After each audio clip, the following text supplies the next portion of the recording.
Sebagian manusia mengatakan, sebagian manusia bahkan ustadz mengatakan Allah tidak berada di atas arsy. Karena kata dia, Allah tidak butuh apapun daripada makhluknya termasuk arsy.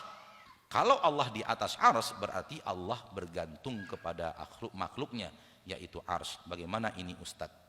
Wahai orang-orang yang menyatakan itu, yang mengatakan Allah di atas arsy siapa? Allah. Apakah kalau Allah yang mengatakan di atas arsy, salah kita mengatakan Allah di atas arsy? Sementara yang mengatakan Allah di atas arsy itu Allah itu sendiri. Malakum kaifa tahkumun? Ada apa dengan kalian membuat patokan hukum yang aneh? Saya katakan sesuai dengan yang Allah katakan, saya salah. Lalu apa yang benar? Kalau saya nanti ditanya oleh Allah di akhirat, kenapa engkau berkeyakinan aku di atas arsy? Seandainya itu yang Allah tanyakan nanti kepada saya di akhirat, saya akan menjawab karena engkau di dalam Al-Quran mengatakan engkau di atas arsy. Lalu apa jawabanmu wahai muslim? Ketika Allah nanti bertanya kepadamu, kenapa engkau tidak meyakini aku di atas arsy? Padahal aku telah katakan di dalam Al-Quran, aku di atas arsy.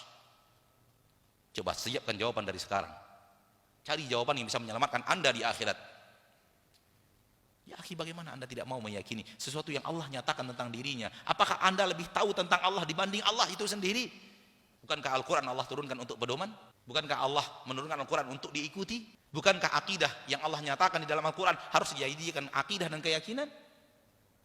Oleh karena itu, melangkahlah dengan Al-Quran. Al-Quran menyatakan, nyatakan seperti yang ada di dalam Al-Quran. Al-Quran tidak menyatakan, jangan mencoba-coba menyatakan sesuatu yang tidak dinyatakan di dalam Al-Quran. Ini akidah yang benar. Begini cara bermuamalah yang benar. Begini cara mengambil ilmu yang benar dari Al-Quran. Allah mengatakan Allah di atas arsy.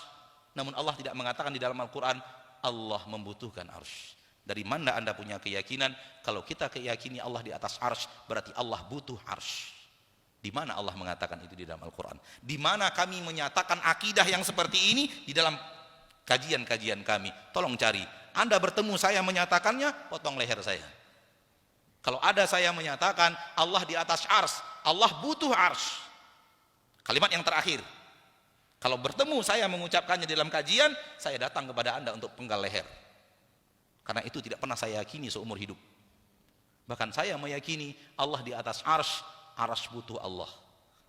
Bukan Allah yang butuh arsy.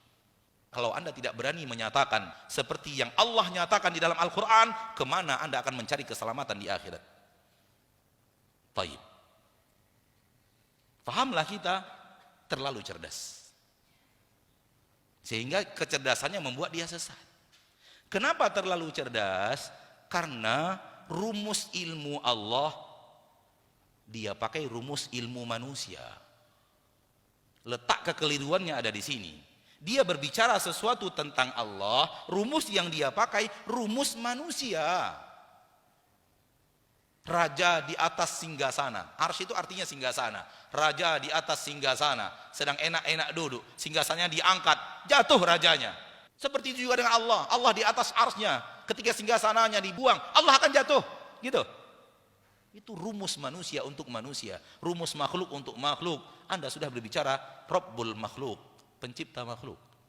Maka jangan pakai rumus manusia untuk bicara Allah. Itu pintu kesesatan besar. Ketika anda bicara Allah pakai rumus manusia. Terakhir, wahai orang-orang yang ingin berakidah dengan baik dan benar, jangan coba-coba yakini sesuatu tak ada di dalam Al-Quran, tak ada di dalam hadis. Jangan coba-coba yakini. Kalau anda ingin selamat akidah anda, cukuplah yakini apa yang ada di dalam Al-Quran, apa yang ada di dalam hadis. Kalau anda tambahkan, anda sesat. Cukupkan apa yang Allah katakan, itulah akidah saya. Apa yang Allah nyatakan, itulah akidah saya. Apa yang dinyatakan oleh Nabi, itulah yang saya yakini. Saya tambahkan setengah saja, setengah itulah sesatnya. Saya tambahkan 5.000 tambahan, 5.000 itu sesatnya. Karena tidak ada di dalam Al-Quran dan tidak ada di dalam hadis. Ya, ini masalah gaib. Kita tidak bisa lihat dengan mata kita, tidak bisa pegang dengan tangan kita. Kita hanya menyerah dengan berita yang datang. Dan berita yang datang itu di dua tempat, Al-Quran satu, hadis satu. Maka cukupkan akidah anda dengan apa yang ada di dalam Al-Quran, dinyatakan di dalam Al-Quran, dan apa yang ada di dalam hadis dan dinyatakan di dalam hadis. Cukup itu akidah saya, tak tambah sedikit pun. 0,00001% pun tak akan saya tambahkan. Itu akidah yang benar. Karena akidah berasal dari ilmu gaib, dan ilmu gaib tidak bisa kita deteksi dengan panca indera kita sehingga kita bisa menyatakan sesuatu yang tidak dinyatakan. Makna arsy ala wartafa, di atas arsy dia. Kalimat Anda tadi menuding sesuatu akidah yang tidak ada di dalam Al-Quran, tidak ada di dalam hadis. Maka ketika Allah menyatakan Ar-Rahman, Allah yang Maha Pengasih, alal arsy, di atas arsy, nyatakan seperti yang Allah nyatakan, di akhirat Anda selamat.